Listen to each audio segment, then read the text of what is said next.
Hello everyone and welcome to study IQ IAS। मेरा नाम है Rishabh and I am economics optional faculty है, you know me. So अपने economics के discussion को जो सिर्फ ऑप्शनल के लिए नहीं है बट जीएस के लिए भी है और एक जनरल अंडरस्टैंडिंग ऑफ पॉलिसी के लिए भी है आप लोगों के लिए।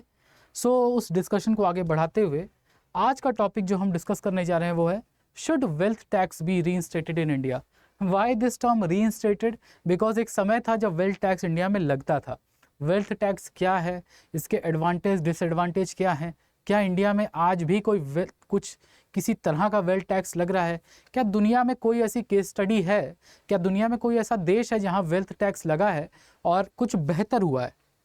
तो ये सब हम लोग एक कॉम्प्रिहेंसिव डिस्कशन करेंगे so that you get a world view और आपको ये समझ आए कि हाउ इकोनॉमिक्स वर्क एंड क्या ये भारत में काम कर सकता है दोबारा या नहीं। क्योंकि पहले था 1% तक लगता था, 2010 से में 1% हो गया था। अगर आप 30 लाख रुपए से ऊपर कमा रहे हैं तो जितना भी कमाई आपकी 30 लाख के ऊपर है उस पे ऊपर 1% एक्स्ट्रा टैक्स लगता था, कॉल्ड वेल्थ टैक्स। वो वेल्थ टैक्स क्या होता है वी विल सी हियर, और केस स्टडीज़ देखेंगे बाहर के देश की, हमारे देश की, क्या कॉम्प्लेक्सिटीज़ हैं, क्या चैलेंजेस हो सकते हैं और क्या बेहतर हो सकता है, वो सब आज हम लोग डिस्कस करेंगे। So welcome to the class and we will move forward. But आगे बढ़ने से पहले ये बता दूं कि on any courses across study IQ, if you want to get maximum discount, you can use the code HS Live. Mostly for economics optional purposes you can use it, but आप किसी भी कोर्स पे लगाइएगा आपको maximum discount मिलेगा। Just use the code HS Live. Now moving forward, इस पूरे session में जो हम लोग बातचीत करेंगे उसकी PDF, ठीक है, because you will have to write the answer, खाली बात करने से बात होगी नहीं। सो इस पूरे सेशन की PDF अगर आपको चाहिए so join me on Telegram. I put all the PDFs here, जो भी हम लोग डिस्कस करते हैं उसकी, plus I add some value added materials and some current affairs and if possible I will be starting a series for questions. ठीक है, question answer series I will be starting soon on this economics channel. ठीक है, तो अगर आपको PDF चाहिए, value added material चाहिए, अपने एग्जाम की तैयारी को एक स्ट्रक्चर देना चाहते हैं अगर आप, you can join it here, rest up to you. ठीक है, you can also talk to me here अगर आपको कोई डाउट है या फिर इकोनॉमिक्स एज अ होल आपको कोई डाउट है। ऑप्शनल की बात तो खैर अलग ही है, ऑप्शनल के लिए तो मैं हूँ ही। और साथ में अगर आपको पब्लिक फोरम पे पूछने में कोई प्रॉब्लम आ रही है so you can reach out to me on Instagram and you can DM me here. आप मुझे डायरेक्ट मैसेज करिए, I am always available for queries. ठीक है, आपको इकोनॉमिक्स से रिलेटेड कोई भी दिक्कत है, कोई भी समस्या है अपने UPSC जर्नी में, उसको आसान करने का काम मेरा है। So you can reach out to me here also, but use Instagram as less as possible. ठीक है, बड़ा ही एडिक्टिव चीज़ है ये। Now moving forward, let's talk about what is wealth tax, कि ये वेल्थ टैक्स होता क्या है। ठीक है, वेल्थ का मतलब क्या है? धन, संपत्ति। एक लेवल से ज़्यादा अगर आप कमा रहे हैं वो है आपकी वेल्थ। सो वेल्थ टैक्स, ठीक है, सो wealth tax is generally put upon those people who earn more. ठीक है, वो जनरल पॉपुलेशन से थोड़ा ज़्यादा कमा रहे हैं, तो जो एक्स्ट्रा कमा रहे हैं उसके ऊपर जब टैक्स लग जाए तो वो होता है वेल्थ टैक्स। ठीक है, यानी the taxes on super rich, ठीक है, और the extra taxes on super rich on their extra income is called wealth tax. ठीक है, इज कॉल्ड वेल्थ टैक्स। ठीक है, so extra taxes on the super rich. For example, India की condition में 2010 से, मतलब 2010 के पहले भी था, बट 2010 से 1% वेल्थ टैक्स लगता था। ठीक है, अगर आप 30 लाख रुपए से ज़्यादा कमा रहे हैं तो मान लो कि जो 30 लाख रुपए कमा रहा है वो ऑलरेडी अपने हाईएस्ट टैक्स स्लैब पे है, और 30 लाख के ऊपर जो भी आप कमा रहे होंगे उस पर आपका हाईएस्ट टैक्स का इनकम टैक्स तो लगेगा ही, उस पर 1% वेल्थ टैक्स और लगेगा। बट इसमें कुछ इश्यूज थे, वो क्या थे वही हम लोग आगे बात करेंगे। बट ये एबॉलिश हो गया, दिस गॉट एबॉलिश्ड इन 2016। ठीक है, बट ऐसा नहीं है कि सरकार जो है कोई चीज़ एबॉलिश कर देगी तो अपना रेवेन्यू का सोर्स खत्म कर देगी। उसने नहीं किया, क्यों नहीं किया वो भी देखते हैं अभी। ठीक है, तो ये है वेल्थ टैक्स, सुपर रिच के ऊपर लगने वाला टैक्स। 30 लाख हमारी लिमिट थी, इसके ऊपर जो कमाई होती थी उसके ऊपर एक्स्ट्रा 1% टैक्स लगता था बाय द गवर्नमेंट। ठीक, तो ये हुआ हमारा wealth tax. Now moving forward, what are the potential benefits of wealth tax. ठीक है, पोटेंशियल बेनिफिट्स क्या है, पहले समझ तो लें कि भाई सही बात है कि अगर सरकार के पास रेवेन्यू बढ़ेगा तो उसके पास खर्च करने की क्षमता भी बढ़ेगी। सरकार के पास अगर पैसा आएगा तो पैसा खर्च भी करेगी सरकार, है ना। तो पोटेंशियल बेनिफिट क्या होंगे, सरकार अपने सरकारी खर्चे बढ़ाए, और कहाँ बढ़ाए, कैपिटल इन्वेस्टमेंट में, मेडिकल इन्वेस्टमेंट में, एजुकेशनल इन्वेस्टमेंट में, हाउसिंग बढ़ाने में, यानी ओवरऑल सोशल इन्वेस्टमेंट अपनी बढ़ाए सरकार, so that more and more people can get skilled and be employable. ठीक है ना। So funding the public service, ठीक है, funding the public service like education, like medical services, like housing, affordable housing और affordable housing। ठीक है, अब अगर किसी को बेहतर एजुकेशन मिलेगी तो वो अपने आप इतना स्किल हो जाएगा that he can earn better. ठीक है, अपने स्किल की वजह से पैसे ज़्यादा कमाएगा, अपनी लाइफस्टाइल इंप्रूव करेगा, और ओवरऑल क्या होगा, जीडीपी इंक्रीज होगा, और उसकी इनकम बढ़ेगी तो वो टैक्स नेट में भी आएगा, तो सरकार का रेवेन्यू भी बढ़ेगा। ठीक है, कैस्केडिंग इफेक्ट, मतलब यहाँ पे वेल्थ टैक्स की वजह से आगे जाके सरकार का रेवेन्यू बढ़ने की उम्मीद हो सकती है। Why, because of more skilling. ठीक है, हाई क्वालिटी जॉब, लोग अगर भाई मेडिकल सर्विस सरकार देगी तो ओवरऑल जो हमारी लिविंग कंडीशंस है वो इंप्रूव होंगी, medical services will be better, also the cost of affording medical services will be lower, तो लोगों के पास ज़्यादा पैसा होगा खर्च करने के लिए, अगेन डिमांड बढ़ेगी, जीडीपी बढ़ेगी, है ना। ऐसे ऐसे कनेक्ट किया जाता है, इकोनॉमी इज मेकिंग कनेक्शंस। ठीक है, कनेक्शंस बनाइए। ठीक, अफोर्डेबल हाउसिंग, अब भाई लोगों को अगर घर मिलेगा, अपना घर तो सबके लिए एक बड़ा ही बड़ा होप होती है ये, तो अगर अफोर्डेबल हाउसिंग होगी, cost of real estate is very high in India. ठीक है, तो अगर अफोर्डेबल हाउसिंग होगी, सबके पास अपना घर होगा, ठीक, तो वो एक लाइफस्टाइल मेंटेन कर पाएंगे। ठीक है, अपने पैसे को किसी और चीज़ में खर्च कर पाएंगे, जैसे on other demands like a car, some furniture. क्योंकि अगर सोचो कि अफोर्डेबल हाउसिंग मतलब एक घर 1 करोड़ का मिल रहा है और लगभग उतने ही प्लॉट एरिया का घर आपको 50 लाख का मिलेगा। ठीक है, so people will buy more of it because they can afford a house. ठीक है, affording house is like a dream come true for people. ठीक है, तो funding public service, you can use the extra revenue from wealth tax to fund the public service. Point number 1. Point number 2, we know that there is a very high wealth inequality in India. इस बात से तो कोई इनकार नहीं कर रहा है। ऑक्सफैम की रिपोर्ट भी 1 साल पहले की आपने देखी हुई है कि the rich in India controls more resources than the rest 50 to 60% of the people.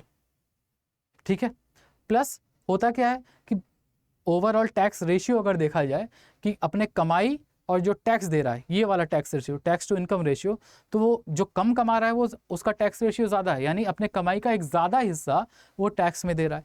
ये सोशल वेल्थ इनइक्वालिटी की रिपोर्ट हमने देखी है ऑक्सफैम की। ठीक है, how 1% of the people control the most of the resources of this country. तो inequality reduction करना है तो हमें क्या करना पड़ेगा, द वेल्थ रीडिस्ट्रीब्यूशन। मतलब एकदम रॉबिनहुड नहीं बनना है कि अमीरों से लो और गरीबों को दे दो, बट वेल्थ रीडिस्ट्रीब्यूशन का मतलब कि जो जिसके पास ज़्यादा है अगर उस पर टैक्स लग जाए और उस पैसे का यूज़ हम कहाँ कर लें, सोशल इम्प्रूवमेंट में। ठीक है, यानी जो डाउन ट्रॉडन है, कम कमा रहे हैं, भाई 80 करोड़ लोगों आज भी पीडीएस की लाइन में लग रहे हैं, फ्री राशन 80 करोड़ लोगों को मिल रहा है इस देश में आज भी, प्रधानमंत्री गरीब कल्याण अन्न योजना के तहत। तो उन लोगों के ऊपर अगर सरकार इन्वेस्ट करे, कैसे इन्वेस्ट करे, हो सकता है कि उनको थोड़ा स्किल दे दे, ट्रेनिंग दे दे, एक दुकान खोलने में मदद कर दे, ठीक है, एक रेहड़ी पटरी लगाने में मदद कर दे, तो क्या होगा इससे, उनका भी थोड़ा थोड़ा पैसा बढ़ेगा, तो जो इनकम इनइक्वालिटी है वो कम होगी।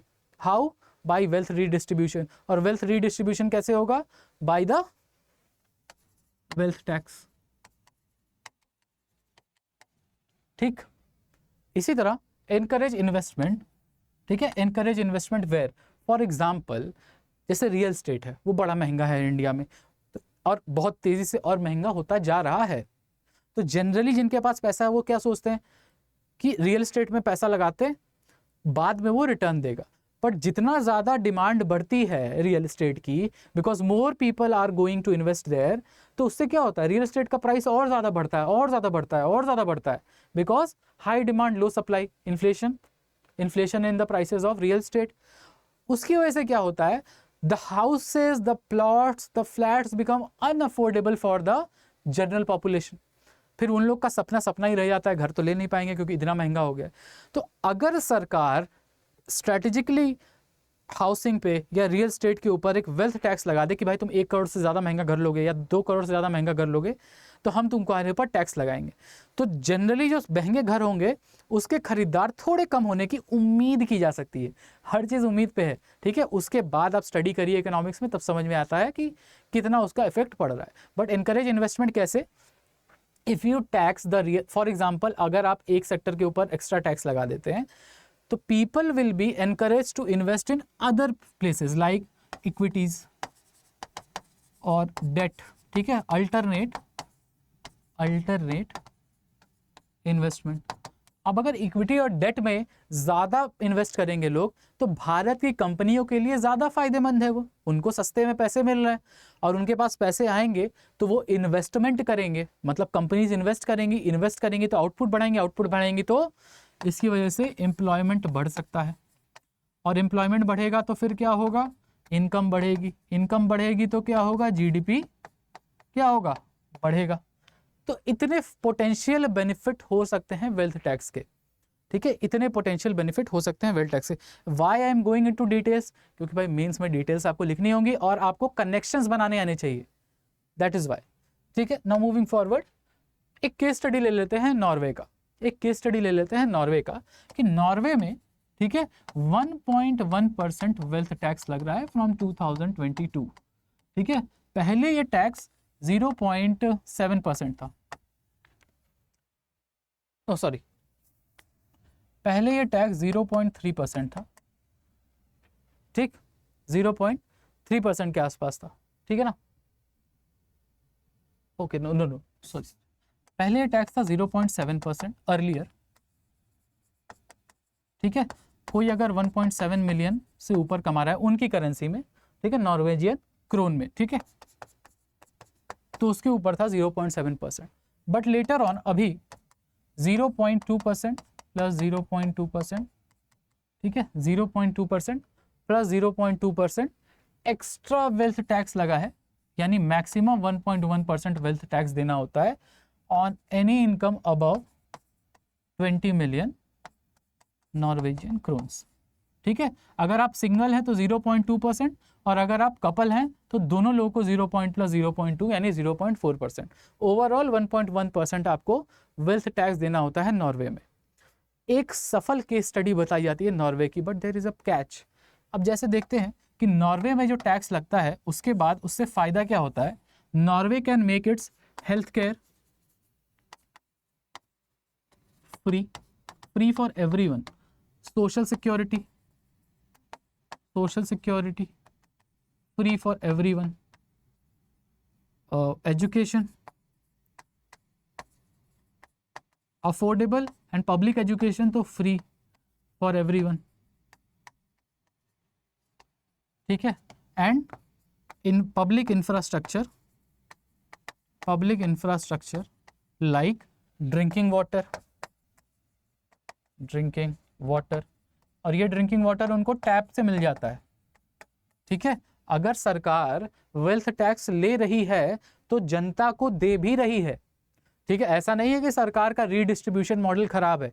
तो नॉर्वे में अगर सरकार पैसे ले रही है एक्स्ट्रा तो उसको जनता में दे भी रही है, यानी the distribution of this extra revenue is quite good in Norway. और दूसरी चीज़, नॉर्वे एक बड़ी ही छोटी कंट्री है, कम लोग हैं, तो बेहतर तरीके से टारगेटिंग हो जाती है। अब हेल्थ केयर अगर इस देश में देखो 140 करोड़ लोग अगर हैं, ठीक है, तो आप हेल्थ केयर अगर फ्री करिएगा तो सोचिए 140 करोड़ लोगों के लिए कितना एक्स्ट्रा रेवेन्यू लगेगा। वो 1% वेल्थ टैक्स से तो नहीं आने वाला है। एक, हाँ, आपको एक सपोर्ट मिल जाएगा, जैसे कि आपका जन आरोग्य योजना है, आयुष्मान भारत, हो सकता है कि आपको एक सपोर्ट मिल जाए कि जन आरोग्य योजना को हम इस वेल्थ टैक्स से फंड कर दें, एक योजना because India is a very large country, very diverse country and too much population is there. तो ये केस स्टडी नॉर्वे के लिए सही है, अच्छी बात है कि नॉर्वे अगर एक्स्ट्रा टैक्स ले रहा है और रीडिस्ट्रीब्यूशन बेहतर कर रहा है, क्योंकि efficiency is high in Norway, public administration की जो एफिशिएंसी है वो भी अधिक है नॉर्वे में, because there are systems in place. यहाँ पे आप ये चीज़ की उम्मीद कर रहे हैं तो आप अच्छे आदमी हो सकते हैं, बट आप खुद सोच के देखिए कि क्या इतनी एफिशिएंटली आप इंडिया में इतनी बड़ी चीज़ें आप मैनेज कर सकते हैं with the level of public administration in India.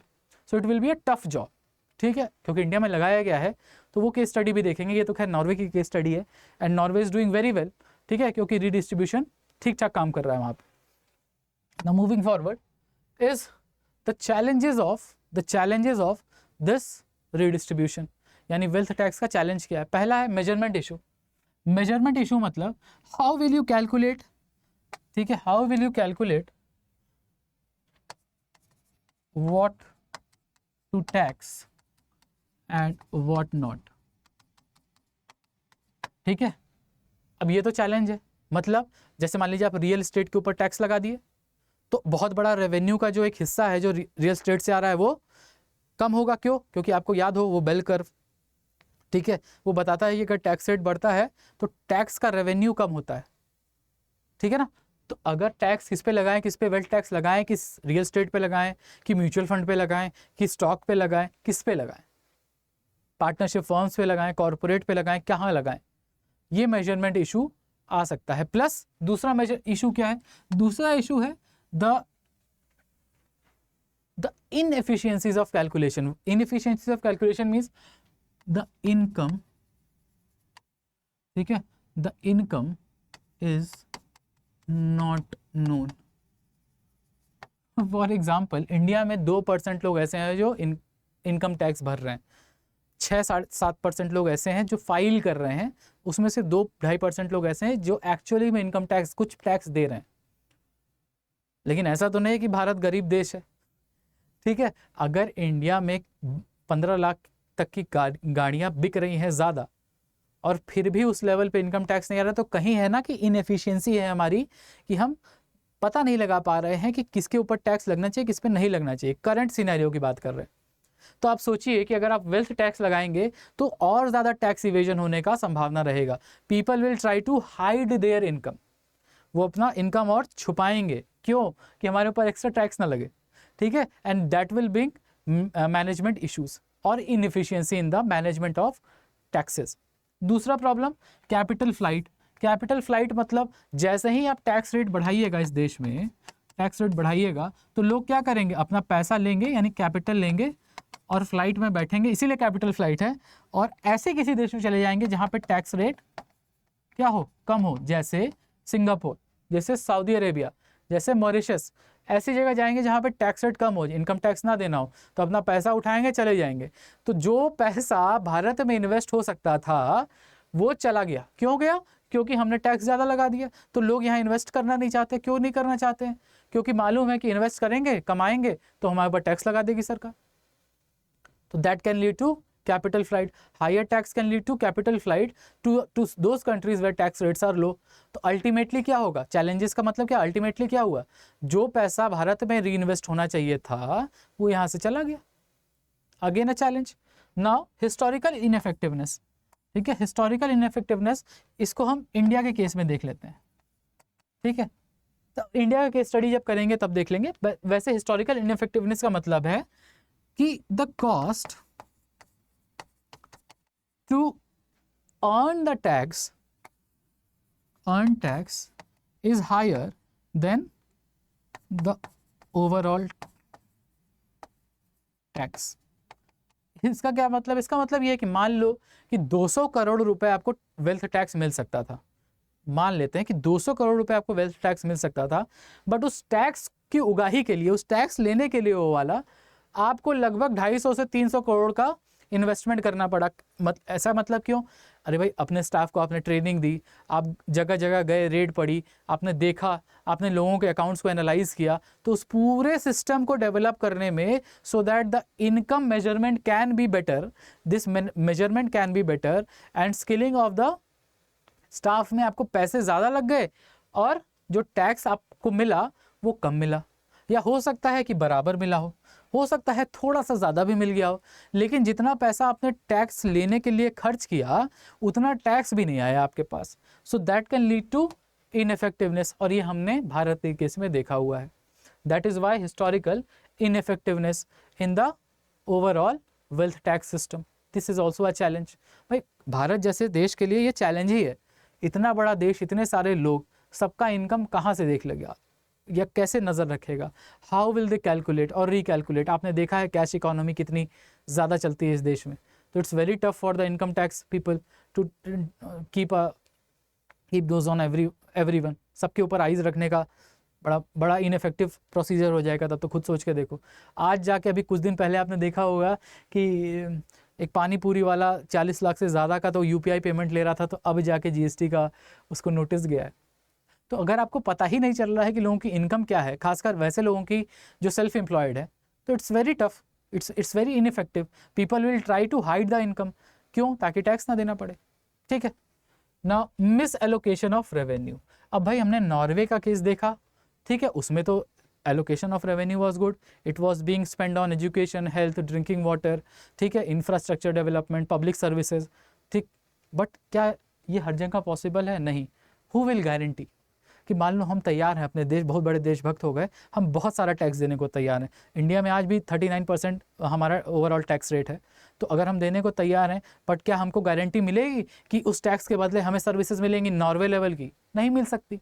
ये देश इतना बड़ा, इतने सारे लोग हैं, इतने सारे सोशल सिक्योरिटी और पॉवर्टी एलिविएशन का स्कीम में पैसा जाता है, सरकार का सब्सिडी में पैसा जाता है, फूड सब्सिडी में जाता है, एमजी नरेगा में जाता है, ठीक है, फर्टिलाइजर सब्सिडी में जाता है, कि सरकार के पास बच कहाँ रहा है पैसा। So misallocation of revenue can be done. भाई पैसा हमने दिया, टैक्स तो ज़्यादा हमने दिया, सो वी वांट समथिंग, जैसे हमारे लिए कर दो फ्री, क्या कर दो, बेसिक मतलब एक effective low cost high quality medical service कर दो। भाई आउट ऑफ पॉकेट एक्सपेंडिचर तो मेडिकल सर्विस में भी बहुत ज़्यादा है इस देश में, है ना, तो क्या बेहतर सर्विसेज मिल रही हैं उनको जिनको टैक्स देना पड़ रहा है? That is the cause of concern, that is the challenge. Misallocation of revenue means even with higher tax there is no guarantee that it will be spent on social development। कोई ज़रूरी थोड़ी है जहां मन करेगा, अब सरकार के पास टैक्स आ गया, सरकार देखेगी कि उसका टारगेट कहाँ है, ठीक है, और economic decisions are very much influenced by the polity and the social condition of the country. अब पॉलिटी ये कह रही है कि तुम्हें वोट मिलने वाला है वहां से, तो इन्वेस्ट आप कहाँ ज़्यादा करेंगे? जहां आपको फायदा है, ठीक है, द ह्यूमन नेचर, ठीक। तो हो सकता है कि जो हो क्या सकता है, ऐसा होता ही है कि जो लोग टैक्स ज़्यादा देंगे उनको सरकार की तरफ से कोई ऐसा बहुत बेहतर सर्विसेज नहीं मिलने वाली है, सरकारी सर्विसेज इंप्रूव नहीं होने वाली है, होगी बहुत धीरे धीरे होगी, और जिनके लिए होनी चाहिए हो सकता हो ही ना, क्योंकि most of the revenue will be used for social upliftment और poverty alleviation and schemes like that, subsidy में चला जाएगा पैसा, तो misallocation of revenue. Okay, तो दीज आर द चैलेंजेस। अब आगे हम देखेंगे इंडिया की केस स्टडी, ठीक है, आगे हम देखेंगे इंडिया की केस स्टडी। ओके, आगे बढ़ने से पहले let's talk about this. So today is our orientation session. जो ये नया वाला 2026 का ऑप्शनल बैच है, इकोनॉमिक्स ऑप्शनल 2026 का जो बैच है, आज उसका ओरिएंटेशन सेशन है, मतलब था, ठीक है। तो अब कल से तो हम लोग पढ़ाई इसके बारे में शुरू कर ही देंगे। So I am again reminding you that on 22nd of January the batch will be closed. This new batch, the first new batch for 2026, it's a special batch, क्योंकि मैं चाहता हूँ कि थोड़ा जल्दी लोगों को, जितना जल्दी आप पढ़ना शुरू करेंगे, जितना जल्दी सिलेबस ख़त्म करेंगे, उतनी बार आप रिवाइज कर पाएंगे चीज़ों को। जस्ट फॉर दैट 2026 को ध्यान में रखते हुए हमने एक क्यूरेटेड बैच बनाया है, new year batch for 2026 people. This is the first batch here, the first new special batch for the 2026 people, जिसकी पढ़ाई हम अगले दिन से यानी कल से शुरू करने वाले हैं। और याद रहे कि 22 जनवरी के बाद ये बैच बंद हो जाएगा और नया बैच मुझे नहीं पता कि इस कॉस्ट पे कब आएगा, आई डोंट नो, ठीक है, आएगा भी कि नहीं। So again I am telling you, अगर आप टेस्ट सीरीज के साथ live classes, notes, answer writing practice के साथ एक ऑप्शनल चाहते हैं जो कि टारगेटेड अप्रोच के साथ आए, जीएस पेपर्स के साथ ओवरलैप हो, पॉलिसीज़ आप पढ़ने में आपको आसानी हो, इकोनॉमिक सर्वे बजट भी कवर हो जाए और साथ साथ कम रटना हो आपको, और 300 प्लस लाना जहां आसान हो। अगर आपको ऐसा ऑप्शनल चाहिए और आप मानते हैं कि आपको प्रैक्टिकल नॉलेज में ज़्यादा विश्वास है ना कि रटने में, तो ये ऑप्शनल आपके लिए, ठीक है, खासकर इंजीनियर्स के लिए, ह्यूमैनिटीज़ बैकग्राउंड्स के लिए, ठीक है, साइंस वालों के लिए ये एक बेहतर ऑप्शन है क्योंकि इसमें रटना नहीं है, सिंपल बात है। पॉलिसी, प्रैक्टिकलिटी, यही है इकोनॉमिक्स। तो अगर आपको बैच चाहिए for 14,999, use code HS Live, फिर से बता दे रहा हूँ, use code HS Live to get maximum discount across study IQ courses.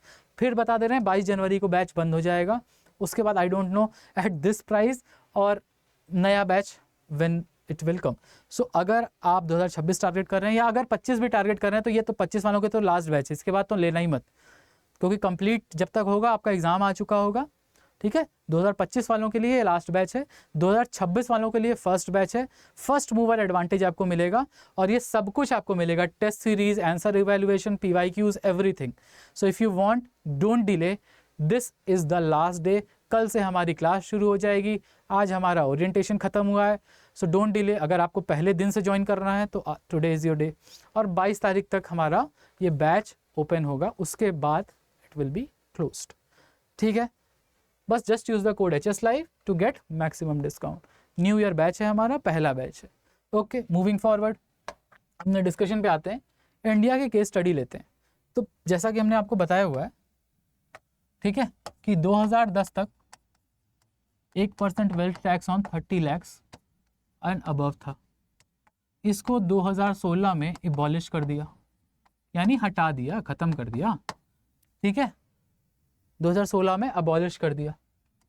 अब ये बताओ कि क्या सरकार अपना पैसा, या अगर आप ही पैसा कमा रहे होंगे तो क्या आप लॉस लेना चाहेंगे? नहीं, आप हमेशा चाहेंगे थोड़ा और कमा लें, थोड़ा और कमा लें, ठीक है। तो वेल्थ टैक्स तो हट गया, ठीक है, वेल्थ टैक्स तो हट गया क्योंकि इनएफिशिएंट था। इसको मतलब वेल्थ टैक्स लेना का जो एडमिनिस्ट्रेशन था वो बड़ा इनएफिशिएंट था, ज़्यादा पैसे खर्च हो जाते थे, टैक्स उतना मिलता नहीं था, तो एबॉलिश कर दिया। बट उसकी जगह क्या आया, वेरी इंपॉर्टेंट, याद रखो ये नाम, उसकी जगह आया सरचार्ज। अब ये जो सरचार्ज है, वेट, अब ये जो सरचार्ज है रीसेंट वाले बजट में जाके कम हुआ है, रीसेंट वाले में, और कम हो गया भी कितना हुआ है, 25% ऑन योर इनकम। सरचार्ज का क्या मतलब होता है? सरचार्ज का मतलब होता है टैक्स ऑन टैक्स। तो वेल्थ टैक्स नहीं लग रहा है, लेकिन टैक्स के ऊपर और टैक्स लग जा रहा है, टैक्स के ऊपर और टैक्स, सबके लिए नहीं है, सबके लिए नहीं है। अप टू 50 lakhs ये वाला सरचार्ज आपको नहीं लग रहा है, अप टू 50 लाख जो कमा रहा है उसको ये सरचार्ज, एक्स्ट्रा सरचार्ज लग रहा है, एजुकेशन हेल्थ वाला लग रहा है। ये टैक्स ऑन टैक्स जो एक्स्ट्रा सरचार्ज है आपकी इन ज़्यादा कमाई के ऊपर, वो नहीं लग रहा है। बट इसके ऊपर जाएंगे तो फिर आपको 10%, 15% और मैक्सिमम 25%, यानी अगर आप 2 करोड़ से ज़्यादा कमा रहे हैं तो आपको 25% सरचार्ज लगेगा। तो अगर आप अपना ओवरऑल टैक्स देखेंगे, overall tax highest in India for any individual is around 39%, यानी एक आदमी अगर 100 रुपये कमा रहा है तो लगभग 40 रुपये सरकार को एज इनकम टैक्स दे रहा है। अगर वो ज़्यादा कमा रहा है तो वो अपना लगभग 40% सरकार को ऑलरेडी दे रहा है। अभी इसमें इनडायरेक्ट टैक्स है ही नहीं, वो अपना पर्सनल इनकम टैक्स लगभग 40% दे रहा है, ठीक है, लगभग 40% अपना पर्सनल इनकम टैक्स सरकार को दे रहा है। तो वेल्थ टैक्स हट गया, बट उसकी जगह आया क्या, सरचार्ज। और इस सरचार्ज को आपकी इनकम के ऊपर लगाया जा रहा है कि अगर आप 50 लाख से ज़्यादा कमा रहे हैं तो आपके इनकम टैक्स जो आपका बना, जो भी टैक्स आपका बना, उस टैक्स के ऊपर 10% और दो, ठीक है। 1 करोड़ ज़्यादा कमा रहे हो तो 15% और दो, 2 करोड़ से ज़्यादा कमा रहे हो तो 25% और दो, यानी मान लो 30% के टैक्स ब्रैकेट में हो तुम, तो 30% तो तुम्हारा टैक्स बना, उसके ऊपर उस टैक्स जो बन गया उसके ऊपर 25% और दो। तो अगर तुम इफेक्टिव पूरा जोड़ लोगे तो लगभग 40% आदमी, मतलब 40% टैक्स दे रहा है जो ज़्यादा कमा रहा है। ठीक है, सो वेल्थ टैक्स तो गया, बट सरचार्ज आ गया। बट सरचार्ज के आने की वजह से क्या कोई बहुत मूलभूत परिवर्तन आपको दिखाई दिया आपके सोसाइटी में, या आपको सरकार की तरफ से सर्विसेज बेहतर हुई या नहीं, ये आपके ऊपर मैं छोड़ता हूँ। क्या सरकारी सर्विसेज आपके लिए मैं पूछ रहा हूँ वो बेहतर हुई हैं या नहीं हुई हैं? ठीक है। दूसरी चीज़, इस सरचार्ज की वजह से ठीक है, फाइनेंशियल ईयर 24 में, ठीक है, फाइनेंशियल मतलब मार्च 2023 से अप्रैल 2023 से मार्च 2024 तक, यही होता है ना फाइनेंशियल ईयर। सिर्फ इस पर्सनल इनकम टैक्स पे जो सरचार्ज लगा है उसकी वजह से सरकार को 84,000 करोड़ का रेवेन्यू हुआ है। रिमेंबर दिस नंबर, 84,000 करोड़ का revenue because of this surcharge 25%। अब सरकार रही है 84,000 करोड़ कहाँ इन्वेस्ट किए, क्या किए, वो सरकार अपना ब्यौरा बजट में देती है, वो हम लोग देखेंगे जब आएगा तो। ठीक है, ओके। सो 84,000 करोड़ का रेवेन्यू। अब ये सोचो कि इस देश में जहां ऑलरेडी हाई नेटवर्थ इनकम के ऊपर सरचार्ज लग रहा है, लगभग 40% का मैक्सिमम टैक्स रेट है, उसके ऊपर अगर आप और वेल्थ टैक्स लगाइएगा, सोच के देखिए, तो आदमी कहाँ जाएगा, वो क्यों कमाएगा, वो क्यों सोचेगा कमाने का? Why an individual should be put under the burden to earn for whole country? सबके लिए कमाने का हाई नेट इंडिविजुअल के ऊपर वो जिम्मा क्यों डाला जा रहा है? ये काम तो सरकार का है, ठीक है, कि सोशल सिक्योरिटी या बेनिफिट बढ़ाया जाए। ठीक है, बट ठीक है, चलो सरचार्ज से 84,000 करोड़ सरकार ने कमाए, ठीक है ना, बट क्या इसके ऊपर और वेल्थ टैक्स लगना चाहिए या नहीं? I am leaving it up to you. But आगे बढ़ते हैं, that impact of wealth tax on Indian economy and society क्या हो सकता है? 2-3 पॉइंट देखते हैं important. Growth versus redistribution. Why growth versus redistribution? कि आपको चूज करना है, यू वांट ग्रोथ और यू वांट रीडिस्ट्रीब्यूशन। कि अगर आप वेल्थ टैक्स लगाएंगे तो आप कम क्या कर रहे हैं? If taxes are high, what will come? Disposable income will be less, यानी खर्च करने के लिए जो पैसा आपके पास आएगा, income after tax, that is disposable income, वो कम होगी। तो इसकी वजह से डिमांड कम होगी और इसकी वजह से जीडीपी भी कम होगी। तो ग्रोथ वर्सेस रीडिस्ट्रीब्यूशन। बट अगर वेल्थ टैक्स लग गया और उस वेल्थ टैक्स को बेहतर मैनेज करके रीडिस्ट्रीब्यूट किया गया as public goods, public services, चलो कर लो, गुड्स भी नहीं, सर्विसेज, तो क्या होगा? एजुकेशन बढ़ेगा, एजुकेशन बढ़ सकता है, ठीक है, medical services will be better, ठीक है, since redistribution is there, income of low middle class can improve, ठीक है। So overall lifestyle and the demand for low cost goods, not the luxury goods, low cost goods can increase, demand can increase to certain extent. तो हमें यह देखना होगा कि growth और redistribution के बीच में एक बैलेंस बन के रहे। ऐसा ना हो कि वेल्थ टैक्स लगाते जाएं या चार्जेस बढ़ाते जाएं तो ये लोग जो लग्जरीज पे या महंगे आइटम्स के ऊपर या देश की इकोनॉमी बढ़ाने की बात क्यों कर रहा हूँ? क्योंकि जनरली जो हाई नेटवर्थ इंडिविजुअल होते हैं, business side, corporate side individuals, they also try to reinvest in the economy, और री इन्वेस्टमेंट की वजह से जीडीपी भी बढ़ता है, सप्लाई बढ़ती है, साथ साथ एम्प्लॉयमेंट भी बढ़ता है, ठीक है। तो हमें एक बैलेंस देखना होगा ग्रोथ और रीडिस्ट्रीब्यूशन का, पहली चीज। दूसरी चीज, the social cohesion versus tension. Cohesion क्यों? अगर रीडिस्ट्रीब्यूशन बेहतर होगा, ठीक है, if redistribution improves wealth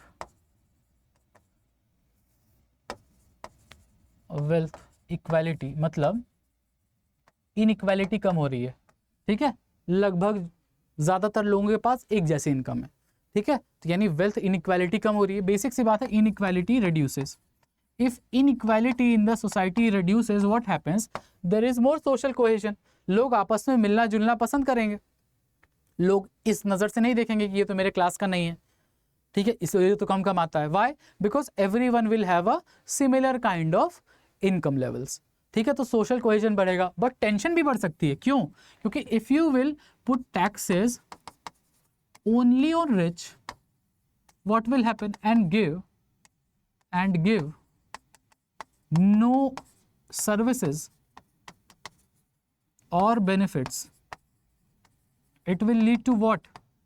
rich का मतलब मिडिल क्लास ही इंडिया में 50 लाख 30 लाख लगभग रुपए, मान लो 20 लाख 30 लाख के ऊपर भी सरचार्ज तो लग ही रहा है, हेल्थ एंड एजुकेशन सेस भी लग रहा है, ठीक है, तो और सर्विसेज और बेनिफिट्स आप नहीं दे रहे हैं और सिर्फ टैक्स पे टैक्स लगाए जा रहे हैं, रिच पे लगाओ, मिडिल क्लास पे लगाओ, तो अगर टैक्स पे टैक्स लगाए जा रहे हैं और कोई सर्विस नहीं मिल रही है और हम देख रहे हैं कि मेरे टैक्स के पैसे को आप किसी और के लिए यूज़ कर रहे हैं, so it will lead to tension भी इन द सोशल ग्रुप्स। तो कोहेजन तो बढ़ सकता है बट टेंशन भी बढ़ सकती हैं अगर टैक्सेस आप सिर्फ ले रहे हैं और सर्विसेज प्रोवाइड करने में आप ये अमूल चूल वो कर रहे हैं, डिफरेंस दिखा रहे हैं कि जिससे टैक्स ले रहे हो उसको कुछ भी नहीं दे रहे हो और जिससे टैक्स नहीं ले रहे हो सारा पैसा उसके पास जा रहा है। So it can lead to social tensions as well, ठीक। एंड इन्वेस्टमेंट, सो याद रहे एक term capital flight.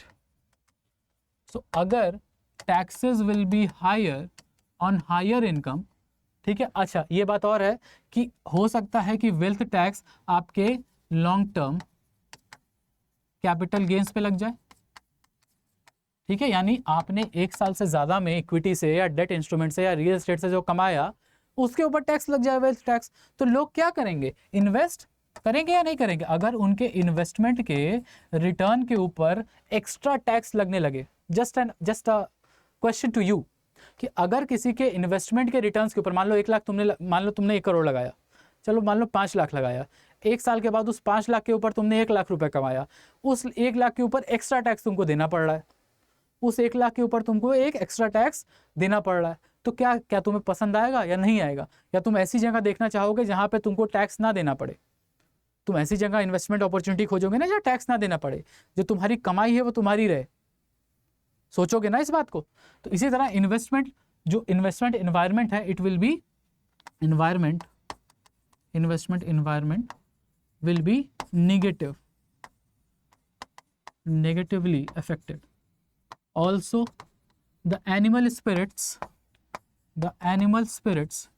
in the market, यानी एनिमल स्पिरिट कब होती है?